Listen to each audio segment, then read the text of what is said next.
वहीं वक्फ बिल के विरोध में सड़क से लेकर सदन तक प्रदर्शन की रूपरेखा तय हो गई है, जिसकी बानगी भी नजर आई है। दिल्ली के जंतर मंतर पर मुस्लिम पर्सनल लॉ बोर्ड के प्रदर्शन में AIMIM अध्यक्ष असदुद्दीन ओवैसी समेत विपक्ष के कई सांसद प्रदर्शन में शामिल हुए। वक्फ पर भाईजान का कॉल, क्या एनडीए वर्सेस ऑल? प्रदर्शन के बहाने क्या वोट बैंक पॉलिटिक्स? वक्फ का टाइम ओवर तो बौखलाहट। वक्फ संशोधन बिल को लेकर एक बार फिर सियासी जमीन तैयार की जा रही है। मुस्लिम पर्सनल लॉ बोर्ड इस बार आर पार की लड़ाई के मूड में है। सरकार को सड़क से लेकर सदन तक घेरने के लिए रोड मैप तैयार किया जा रहा है, जिसकी बानगी आज दिल्ली में दिखाई दी। हाथों में पोस्टर और बैनर लिए कई मुसलमानों ने जंतर मंतर पर कूच किया। वहीं इस प्रदर्शन में सियासी रंग भी दिखा।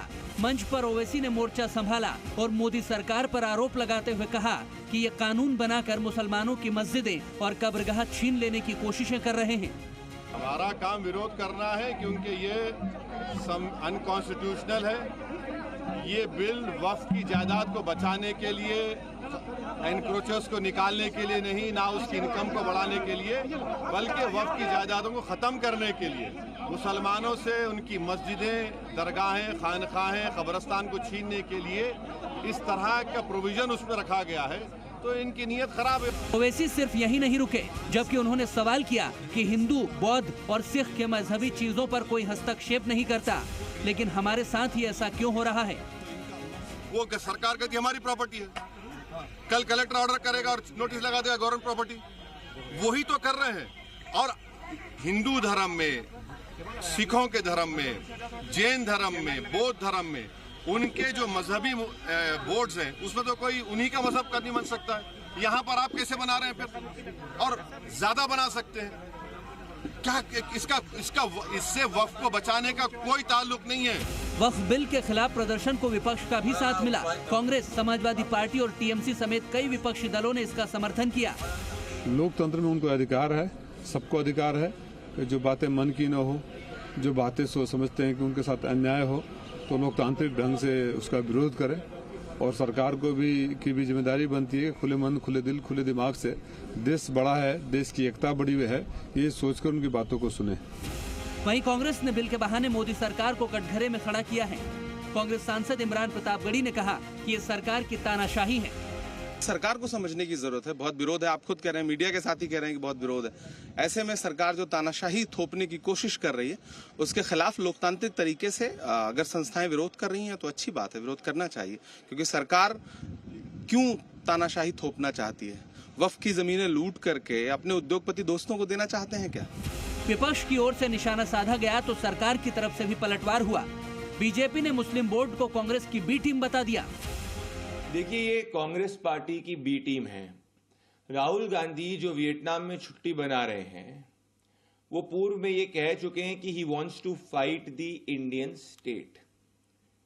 जब राहुल गांधी को ये समझ में आ चुका है कि उनको जन समर्थन वो नहीं जीत पा रहे हैं, तो वो स्ट्रीट वीटो के तहत स्ट्रीट पर वोट बैंक को खुश करने के लिए घेराव करने का प्रयास कर रहे हैं। वक्फ बिल पर मुसलमानों में भी मतभेद दिख रहा है। मुस्लिम पर्सनल लॉ बोर्ड पर मौलाना बरेलवी भड़क गए।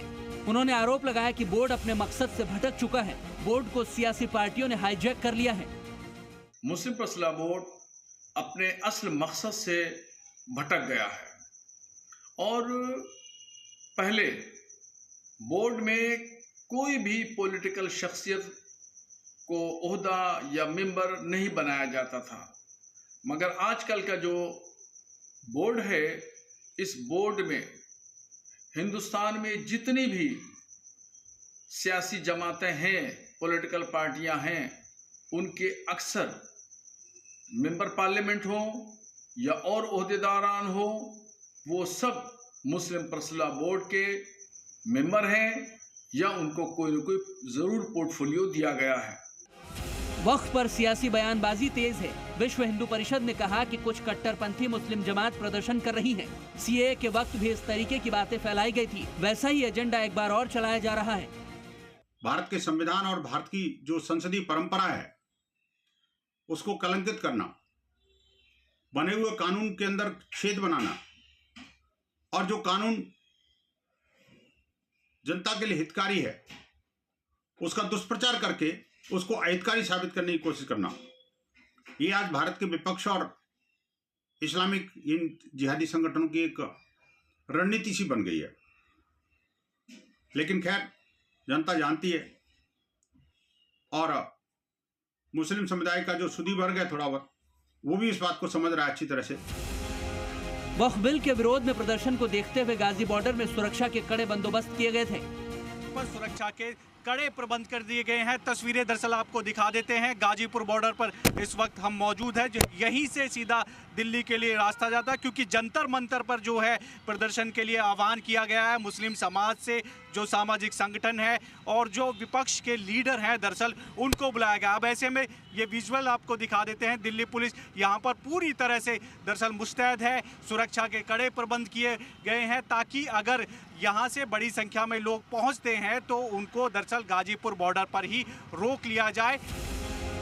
जहाँ एक तरफ वक्फ बिल को लेकर जंतर मंतर पर प्रदर्शन हो रहा था, वहीं दूसरी तरफ हिंदू संगठन इस बिल के समर्थन में हल्ला बोल कर रहे हैं। हिंदू संगठन के कई लोग जंतर मंतर पर ही all India Muslim personal law board के धरने के विरोध में प्रदर्शन पर बैठ गए और हनुमान चालीसा का पाठ करने की जिद करने लगे। हालांकि दिल्ली पुलिस ने हिंदू संगठनों के कार्यकर्ताओं को हिरासत में ले लिया। भारत माता की, भारत माता की, धरना प्रदर्शन पर बैठ गए, धरना प्रदर्शन पर बैठ गए, भारत माता की, भारत माता की। वक्फ बोर्ड कानून रद्द करो, वक्फ बोर्ड कानून रद्द करो, वक्फ बोर्ड कानून रद्द करो, वक्फ बोर्ड कानून रद्द करो। हिंदुओं के सम्मान में, हिंदुओं के सम्मान में अपनी जमीन जायदाद को बचाने के लिए। वक्फ पर सियासी तलवारें खिंच चुकी हैं। एक तरफ सरकार है तो दूसरी तरफ विपक्ष।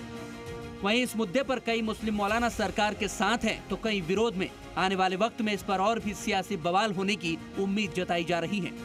ब्यूरो रिपोर्ट, जी मीडिया।